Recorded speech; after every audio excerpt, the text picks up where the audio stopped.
Hello everyone, here we are at step 5. This is your video explanation of assessment 2. We looked at this information sheet in week 7, but let me open and step you through again today.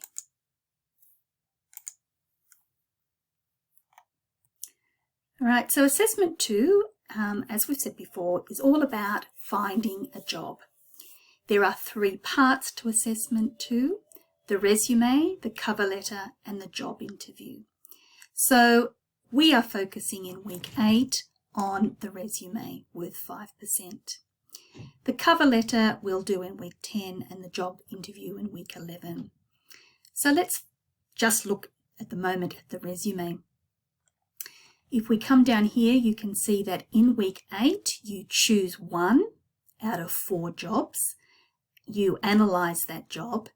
And then you start to write your resume after you've watched videos and done exercises. And then after class in week 8, you finish writing your resume and you submit it. So just to remind you again, in Australia, if you want to get a job, you look for a job advertisement and then you write, or you should always have your resume prepared, and then you write a cover letter or an application letter and you send those 2 documents to the employer. If they like what they read in your cover letter and your resume, then they will invite you for a job interview. So we are trying to learn to write a really good resume and a good cover letter, but this week the resume, that will sell you. Okay, it will persuade your employer to give you a chance for an interview and hopefully get you a job. So go back to this information sheet if you need more guidance. Now this document here, very, very important. So let's open it. It's an example resume. So this one here, the person who has written this is Sam Taylor, and Sam is wanting to get a job in journalism.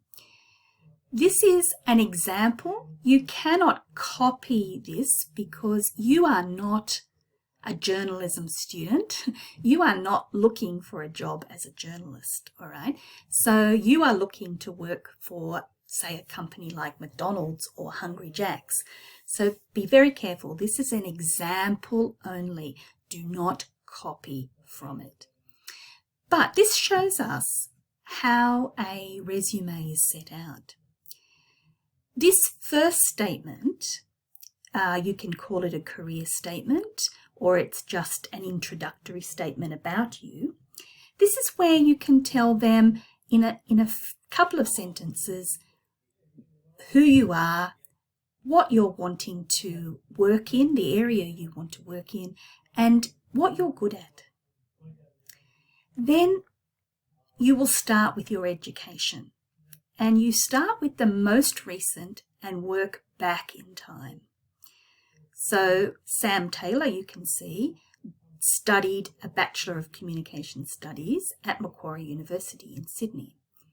And he studied those in 2008 and finished in 2011. In 2007, he did his higher school certificate at St Margaret's College, Sydney. So that will be your job, to write your education. The next step is any work experience you have. You can call it professional overview, or you could call it work experience. You again start with the most recent and go back in time. So you can see for Sam that in May 2000 up until the present time, he has been and is still working as an editor at Macquarie University newspaper. So what's important in this section is to give a summary of what you do in the job, or did in the job if it's finished. And if you want, you can include some good things that you achieved in your when you were working there. Again, it goes back in time. Now, some of you might be thinking, well, I have no work experience. Well, that's okay. You can leave that out if you have no work experience. But did you do any work experience at school? Or have you helped out with a friend or a family member in their company? Try and think of any work experience you have had and include it there. Now, the next section, everyone can do this. This is your skills. Are you a good communicator? Or are you a good listener? Or perhaps you work well with other people.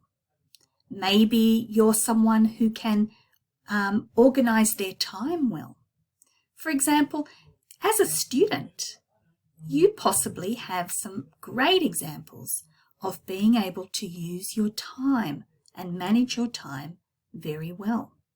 So this section's very important. This is where you get to show your value. What is it about you that makes you someone that an employer will want to have in their team? If you have any awards or achievements, you can put those there. And if you have any other training, you can put it there. Competencies, sometimes those are sometimes you might put skills and competencies together, but you should include, can you use Microsoft Word? Can you use Microsoft Excel? Do you speak another language? These are all competencies and you should include those.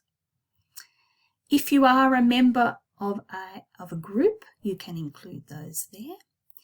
Then everybody has their interests, so put those there, but make sure it's not, I like eating pizza. And then referees, you can just write available upon request. So this document, I want you to spend some time looking carefully at this document so that you understand the type of information you need to include in your own resume. Okay, now at step 6, I explained before, these are the 4 job advertisements. You must choose one, and then when you come to the worksheet,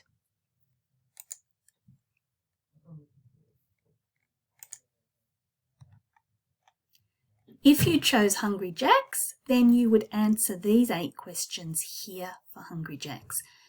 Only answer for one job, and then save that document and submit it to the Turnitin link. Now, at step 9, this is where you will complete your own resume and submit it. So let's open the template, and when you finish that, you will submit to the Turnitin link. There's also a marking criteria for you. So let's take a look at the template. This is the document that you will need to complete. So remember, of course, to enable editing. And the idea is that you have to put in your own information.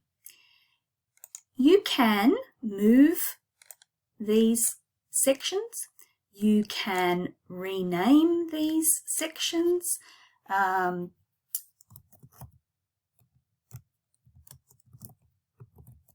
All of this is editable, so you can change this, and as I say, you can move them to where you want them.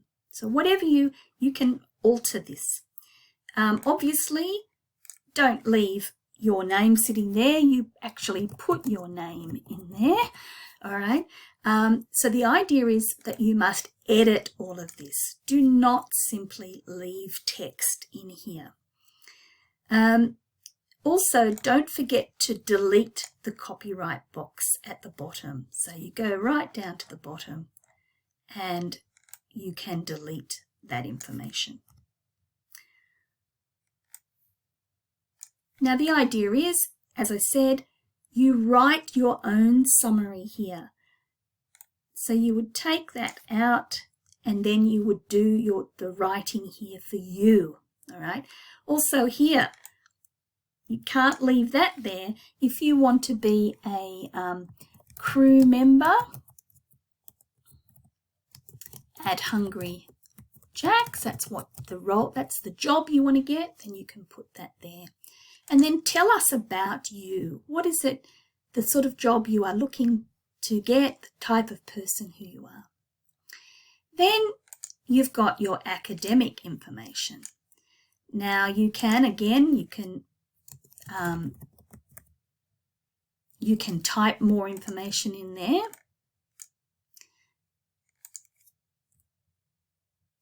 Okay, you can put your academic history in there. Now here, again, you must put your own information in here. You can't just leave this information here. This is not yours. You must enter your information. So if you're currently studying at SIBT, you would put that, and maybe you started in 2019, and maybe you're still studying, so you would say present. So it's, you started in 2019 and you're still there, and you can take that away. Then you can tell us what course are you doing, so foundations. If you wanted to, and there was a particular unit that you did very well in, you might include that. So you might have advanced communication skills, and you might put high distinction.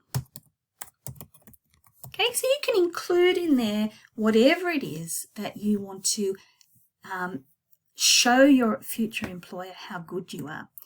And you can also change, you can make that bold, you can move things around. Then you would probably put your high school here. Again, don't simply leave this information here. It's not yours. You need to enter the information that belongs to you. So if there's, this is a bit more information, but if you don't want it, you can just take it out. Then you can put your experience, your work experience in here. Remember, you can take things away if you want to. You can take the whole, you can delete all this information if you don't want it. You can move these boxes. Okay, and then you can enter this information. So these are prompts for you, but you must enter your own information. Now remember, the key skills and competencies, this is really important, because even if you haven't got any work experience, you will be able to tell them what you are good at, all the things that are good about you. This is your chance. And remember, include that you speak another language. What can you do on the computer? Are you a good communicator? Do you handle pressure well? This is your chance to explain what you're good at. Then with references, that's fine to leave this information available on request. And then personal details, give them your telephone, your mobile and email. But again, this bit of information here, this is me telling you what to do, so take that out, okay? Make sure that this document is only about you. Take anything else out that we don't need. And then, of course, you submit it here. So I hope that is helpful, and you can send me a WeChat message or an email if you need any extra help, and I wish you all the very best. Thanks everyone. Bye.